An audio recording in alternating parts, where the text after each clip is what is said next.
জঙ্গি মব সন্ত্রাসের জনক, অবৈধ অসাংবিধানিকভাবে ক্ষমতা দখলকারী, অর্থ ক্ষমতালোভী ফ্যাসিস্ট ইউনূসের পদত্যাগ, অবৈধ আইসিটি আদালতে জাতির পিতা বঙ্গবন্ধু শেখ মুজিবুর রহমানের সুযোগ্য কন্যা মাননীয় প্রধানমন্ত্রী দেশরত্ন শেখ হাসিনার বিরুদ্ধে দায়েরকৃত সকল মিথ্যা মামলা প্রত্যাহার ও সকল রাজবন্দীদের মুক্তির দাবিতে 10, 11, 12 এবং 13 এই 4 দিন ব্যাপী এদেশের গণমানুষের প্রাণপ্রিয় দল বাংলাদেশ আওয়ামী লীগ মাননীয় নেত্রী প্রধানমন্ত্রী শেখ হাসিনা কর্মসূচি ঘোষণা করেছেন। 10, 11, 12 এবং 13 সারা বাংলাদেশের সকল জেলা এবং উপজেলায় প্রতিবাদ এবং বিক্ষোভ অনুষ্ঠিত হচ্ছে এবং হবে।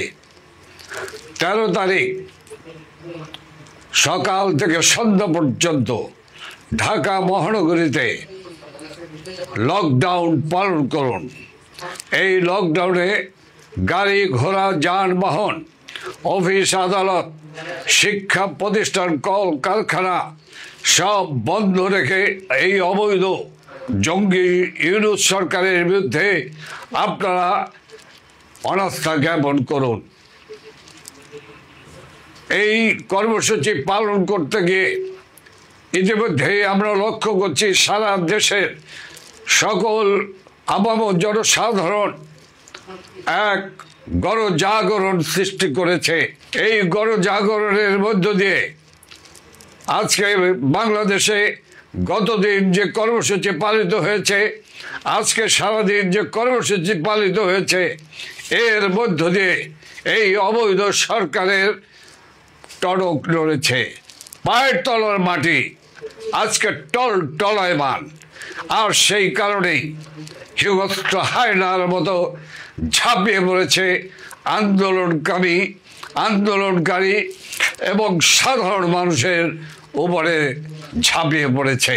পরিষ্কারভাবে বলতে চাই, বাংলাদেশে যারা আইন শৃঙ্খলা রক্ষাকারী বাহিনী প্রশাসনের সঙ্গে যারা জড়িত আছেন, আমরা পরিষ্কারভাবে বলতে চাই, প্রশাসনের যারা রয়েছেন অতি উৎসাহী প্রশাসনের কর্মকর্তা কর্মচারী এবং আইন শৃঙ্খলা রক্ষাকারী বাহিনী অতি উৎসাহীরা যে আচরণ করছেন, এই আচরণ জনগণ গ্রহণ করে না। কাজেই এই আচরণ থেকে বিরত থাকুন। এই অবৈধ সরকারের আদেশ নির্দেশ পালন করার কোনো সুযোগ নেই। তাদের প্রতি আপনারা অনাস্থা জ্ঞাপন করুন। আপনাদের মনে রাখতে হবে, আইন শৃঙ্খলা রক্ষাকারী বাহিনী, বিশেষ করে আমার পুলিশ ভাইয়েরা, আনসার ভাইয়েরা, আপনাদেরকে মনে রাখতে হবে, এই সরকার ক্ষমতা দখল করার জন্য আপনাদের 3208 জন পুলিশ সদস্যকে নির্মম নিষ্ঠুরভাবে হত্যা করেছে। ওরা এই হত্যার বিচার করতে চায় না, আর বিচার করতে চায় না বলেই ওরা ইনডিমিনিটি দিয়েছে আপনাদের সহকর্মী যাদেরকে নৃশংস নিষ্ঠুরভাবে হত্যা করেছে, যারা হত্যা করে ফ্লাইওভারের সাথে ঝুলিয়ে রেখেছে। যে পুলিশ কনস্টেবল বোন গর্ভবতী ছিলেন, তার স্বরে চিৎকার করে বলেছে, আমাকে বেরো না, আমাকে বেরো না, আমার গর্ভে সন্তান রয়েছে। এই পাষণ্ডদের, এই খুনিদের হৃদয় কাঁপেনি, তাকেও নির্মমভাবে হত্যা করেছে। কাজে সেই হত্যাকারীদের আদেশ নির্দেশ আপনারা পালন করবেন কি করবেন না, সেটি আপনাদের সিদ্ধান্ত।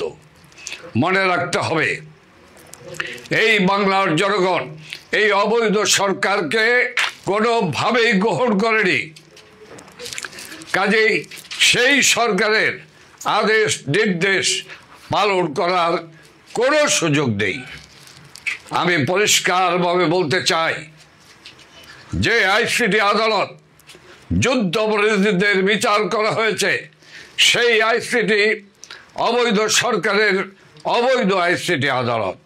সে আদালতে কোনদিন একজন সফল প্রধানমন্ত্রী আধুনিক বাংলাদেশের রূপকার শেখ হাসিনার বিচার করতে পারে না, বিচারের রায় দিতে পারে না।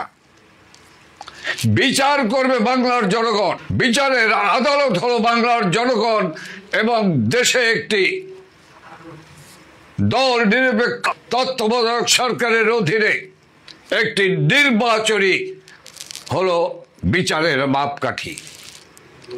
আমি পরিষ্কারভাবে বলতে চাই, এই আইসিটি আদালতকে যেভাবে ব্যবহার করা হচ্ছে প্রতিপক্ষকে ধ্বংস করার কাজে, এই আইসিটি আদালতে যে আইসিটি আদালতে যুদ্ধ অপরাধীদের বিচার করা হয়েছে, কাজেই ওই আদালতে স্বাধীনতা সার্বভৌমত্ব রক্ষাকারী সশস্ত্র বাহিনীর সদস্যদের বিচার হতে পারে না।